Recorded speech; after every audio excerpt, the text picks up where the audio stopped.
सध्या आपण पवित्र शास्त्र काय आहे आणि ते आपल्याला कसं समजू शकतं याविषयीचा अभ्यास करत आहोत.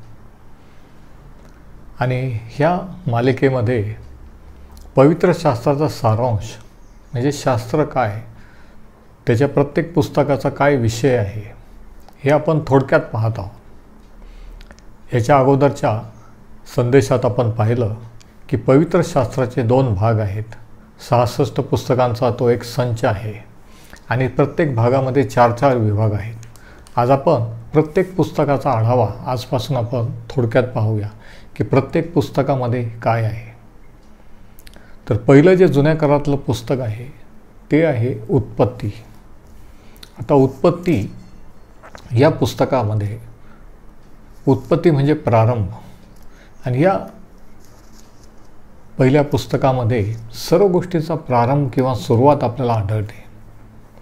उत्पत्तीमध्ये जगाची निर्मिती, सृष्टीची, माणसाची निर्मिती, राष्ट्रांची निर्मिती, इस्रायल राष्ट्राची निर्मिती, या सर्व गोष्टींची निर्मिती आहे. या सर्व गोष्टींची सुरुवात उत्पत्तीच्या पुस्तकामध्ये आहे, म्हणून त्याला उत्पत्ती किंवा प्रारंभ असं म्हटलेलं आहे. सर्व गोष्टीचा प्रारंभ जर कुठून असेल तर तो उत्पत्तीमध्ये आहे. आता आपण या पुस्तकामध्ये काय आहे, याचा विषय काय आहे, थोडक्यात त्याचा आढावा, त्याचा रिव्ह्यू घेऊया. पहिले 11 ह्या उत्पत्तीच्या पुस्तकामध्ये 2 विभाग आहेत. अध्याय 1 ते 11 आणि 12 ते 50 असे 2 विभाग आहेत. पहिले 11 अध्याय 1 ते 11 अध्यायामध्ये जगाची, सृष्टीची निर्मिती, माणसाची निर्मिती, इस्रायल राष्ट्राची निर्मिती आणि इतर देशांची, राष्ट्रांची निर्मिती हे सर्व आहे. आणि 12 ते 50 या अध्यायामध्ये एका विशिष्ट लोकांची म्हणजे इस्रायल राष्ट्राची निर्मिती ही दिलेली आहे. आता अध्याय 1 ते 11 हा मानवजातीचा इतिहास आहे की सुरुवात माणसाची कशी झाली, कुठून झाली. आणि अध्याय 12 ते 50 मध्ये इस्रायल देशाची निर्मिती कशी झाली, तिची सुरुवात कशी झाली ती आहे अध्याय 12 ते 50 मध्ये.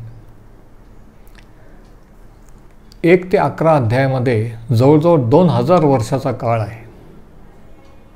उत्पत्ती 1 ते 11 हे 11 अध्याय 2000 वर्षाचा कालावधी कव्हर करतात आणि 12 ते 50 ह्याच्यामध्ये जवळजवळ 300 वर्षाचा कालावधी आहे. आता पहिल्या 11 अध्यायामध्ये 4 प्रमुख विभाग आहेत आणि त्याच्यामध्ये 4 प्रमुख घटना आपल्याला आढळतात. पहिली घटना जी आहे ती सृष्टीची, मानवाची आणि सर्व गोष्टीची उत्पत्ती किंवा निर्मिती, देवाने कसं सर्व निर्माण केलं हे अध्याय 1 आणि 2 मध्ये आहे. ही रूपरेषा आपण पाहत आहोत. त्याच्यानंतर दुसरी जी घटना आहे ती 3ऱ्या अध्यायात आहे आणि ती म्हणजे माणसाचं पतन. माणूस कसा पापात पडला, पतन पावला. तिसरी जी घटना ही अध्याय 4 ते 9 मध्ये आपल्याला आढळते आणि ती म्हणजे देवाने पृथ्वीवर जलप्रलय पाठवून जगाचा केलेला न्याय. म्हणजे तिसरी घटना ही जलप्रलय, अध्याय 4 ते 9. आणि चौथी घटना जी आहे अध्याय 10 आणि 11 या अध्यायामध्ये वेगवेगळे देश आज जे जगामध्ये आहेत ते देश कसे निर्माण झाले, कोणापासून निर्माण झाले, ह्या देशांची किंवा राष्ट्रांची निर्मिती आहे. म्हणून 10 आणि 11 ही राष्ट्रांची निर्मिती. मी परत एकदा सांगतो, 4 प्रमुख घटना पहिल्या 11 अध्यायामध्ये आहेत. पहिली घटना आहे निर्मिती, अध्याय 1 आणि 2. दुसरी घटना आहे माणसाचं पतन, अध्याय 3. तिसरी घटना आहे जलप्रलय, अध्याय 4 ते 9. आणि चौथी घटना आहे देशांची किंवा राष्ट्राची निर्मिती, अध्याय 10 आणि 11. आता हे कशासाठी की ज्यावेळेस तुम्ही शास्त्र वाचाल त्या पुस्तकामध्ये शास्त्राच्या उदाहरणार्थ उत्पत्ती, त्या पुस्तकामध्ये काय काय विषय आहेत, कोणकोणत्या घटना आहेत, हे तुम्हाला लगेच सहज समजू शकेल, शोधता येईल. आता हा झाला पहिला विभाग, अध्याय 1 ते 11. दुसरा जो विभाग आहे उत्पत्तीच्या पुस्तकाचा, तो आहे अध्याय 12 ते 50 मध्ये. 12 ते 50. आणि ह्या 12 ते 50 ह्या अध्यायामध्ये आपल्याला एका विशिष्ट लोकांची, म्हणजे इस्रायल लोकांची निर्मिती किंवा सुरुवात आपल्याला आढळते. कशा रीतीने ते मिस्र देशाच्या बंदिवासात गेले. आणि 12 ते 50 ह्या अध्यायामध्ये जवळजवळ 300 वर्षाचा कालावधी लोटलेला आहे. 300 वर्षाचा कालावधी. आणि ह्या विभागामध्ये 12 ते 50 ह्या अध्यायामध्ये देखील 4 विभाग आहेत. परंतु 4 विभागामध्ये 4 प्रमुख लोक किंवा मुख्य लोक आहेत शास्त्रातले. पहिला अध्याय 12 ते 25 अब्राहम. 12 ते 25 मध्ये अब्राहम. दुसरा पुरुष अध्याय 26 आणि 27 मध्ये इसाक, अब्रामाचा पुत्र इसाक. तिसरा महत्त्वाचा व्यक्ती आहे याकोब, अध्याय 28 ते 36. आणि नंतर अध्याय 37 ते 50 मध्ये योसेफ. 37 ते 50 असे 4 प्रमुख पुरुष हे आपल्याला 12 ते 50 या अध्यायात आढळतात. मी परत एकदा रिपीट करतो.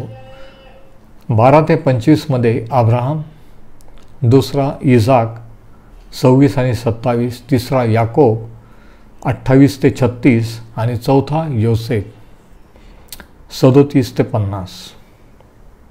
आता ह्या कालावधीमध्ये अब्रामाला देवाने कसं निवडलं, त्याच्यापासून कसं एक देश, एक राष्ट्र निर्माण केला आणि ते लोक कसे वाढत गेले, निवडले लोक, अब्रामाचे संतान, आणि मिस्र देशाच्या गुलामगिरीत मिस्र देशात कसे राहिले.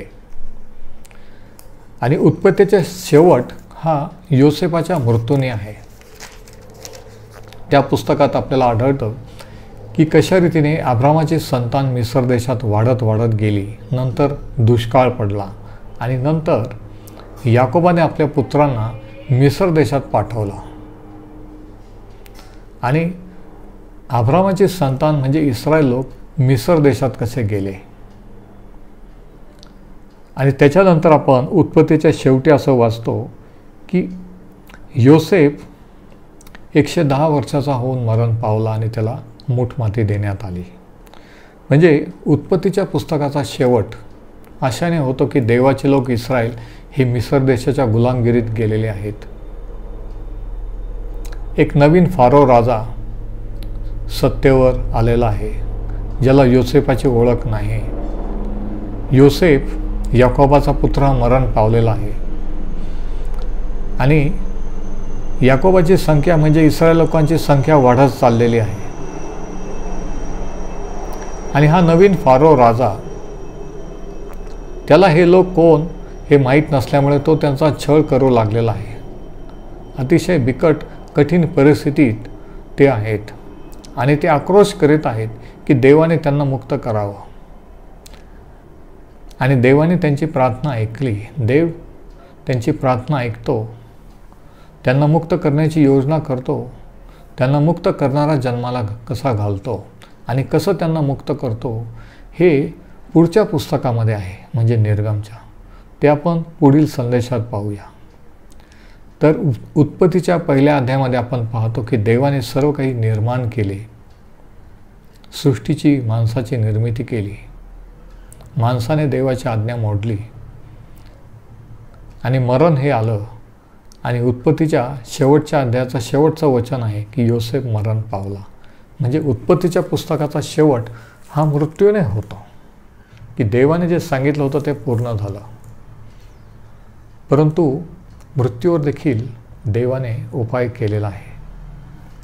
पहिल्या आदामापासून मरण हे आलं, पण देवाने दुसरा मनुष्य किंवा शेवटला आदाम पाठवला, ज्याचं नाव आहे प्रभू येशू ख्रिस्त.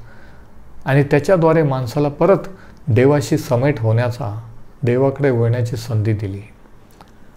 परत एकदा देवाने ते सार्वकालिक जीवन तारण उपलब्ध करून दिलं, जे माणसाने एदेन बागेत गमावलं. आणि हा उत्पत्तीच्या पुस्तकाचा संदेश आहे. याच्यामध्ये प्रभू येशू ख्रिस्ताचं चित्र किंवा छाया आपल्याला पाहायला मिळते की तो निर्माण करता आहे, जे योहान 1 आणि 1 मध्ये सांगितले की सर्व काही त्याच्याद्वारे झाले. म्हणजे तो निर्माण करता, उत्पन्न करता आहे. त्याच्यानंतर योसेफ याच्यामध्ये त्याची सावली किंवा तो एक प्रतीक आपल्याला दिसून येते की कशा रीतीने तो त्याच्या लोकांचं संरक्षण करतो, पालन पोषण करतो. तर आपण इथेच थांबू आणि पुढचं पुस्तक निर्गममध्ये देवाने त्याच्या लोकांची कशी सुटका केली हे आपण पाहूया. परमेश्वर हे वचन आशीर्वादित करो.